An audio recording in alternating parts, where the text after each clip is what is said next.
I mean, this is a team that has been waiting so long. It's a franchise has been waiting so long to get back home.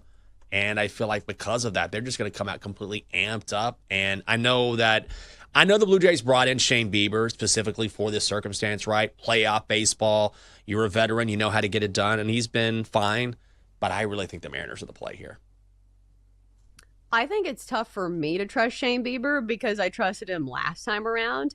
And he was just giving up lasers to the Yankees. Only went 2 2/3 in that game, gave up 2 earned runs and 5 hits. So granted, the bet was, I think, like over 15 and a half outs or something. He did not last 5 innings because I thought to myself, okay, Shane Bieber is their prized possession from the trade deadline. They're going to lean on him heavy here. But when he's giving up all this hard contact, you can't keep him in the game. So especially with the Mariners offense that feels like it's really found its footing, like Cal Raleigh is just amazing in the postseason as well. So it just feels like a tough matchup for Shane Bieber. I think I would lean towards the Mariners if we are picking sides. But this total, again, it's 7.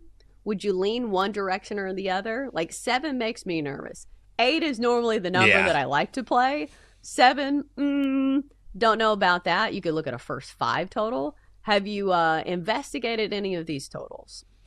I have not. When I saw 7, I'm like, I will say this. Now, last night's game between Dodgers and Brewers was 7.5. So this is when you can kind of be creative if you want in the first 5 and choose the number that you like if you're willing to lay the juice, or you think, all right, maybe it's just 3. And maybe you go under that if you think these guys will come out and pitch in what should be a very tight game. And that's another thing, too, is that ideally you want Shane Bieber to be on a long leash here, right? We've seen the Dodgers do this where whether it's Blake Snell or Yoshi last night, letting these guys go, letting them eat up innings so that you can save some of your pitchers for later on in the series. The problem with that idea, and we saw it with Freddie Peralta last night, is that if you're the Brewers, if you're the Blue Jays, you don't have the luxury to say, okay, we'll just wait this out. And if we have a guy who goes a little bit longer here, it's okay. We've got plenty of time left. The Blue Jays don't have plenty of time left. They cannot afford to go down 3-0 in this series. So when you initially may not expect Shane Bieber to be on a tight leash, then you realize, well, look at the situation Toronto was in. So he could be, which means that's just a long way of saying I would still look at the under. Yeah. I think what scares me is the fact that, number one, the total is very low. And number 2, like at the end of the day, the Mariners were the best offense in baseball over the last month of the season and for like most of the year as well. So we have seen their potential. I tried to dig into some splits because Shane Bieber is a veteran pitcher. So a lot of these guys have seen his stuff before. Nothing super stands out, though. Like Cal Raleigh has decent numbers, 2 for 8. With 1 strikeout, hitting .250, nothing really there. Jorge Polanco hitting .276 against Shane Bieber, and man, has he been hot this postseason. Yeah. I understand all eyes have been on Cal Raleigh, but Jorge Polanco has delivered some huge clutch hits for the Mariners this season, so maybe worth a play, but still, I just could not find anything when it comes to splits or when it comes to hitter props, and especially when a total is 7, that's normally not the instance in which I want to play hitter props. Like, I want to play those in games that have totals of 10. Because obviously, if everybody bats around, you will have more of an opportunity. But what about series prices? Is there anything that interests you here? So, obviously, if you're just taking the Mariners, that's not really worth the play. They're minus 650. Blue Jays plus 475 if you're interested. Total games over 4.5 is minus 275, under plus 225. You go, like, how many games is this series going to last? 4 games, 5 games, 6 games, all plus money, Jenks. Have you considered any of these bets? Probably not. This feels like a 5-game series to me. Like, I would maybe put a sprinkle on Mariners in 5, which would be plus 275. I mean, the series price is Mariners minus 250. That's too prohibitive. Blue Jays plus 475. If you like Toronto to make a run, I don't know if I really like that, but I do think the Mariners are going to close this thing out. Maybe the Jays get 1. I mean, it could be tonight.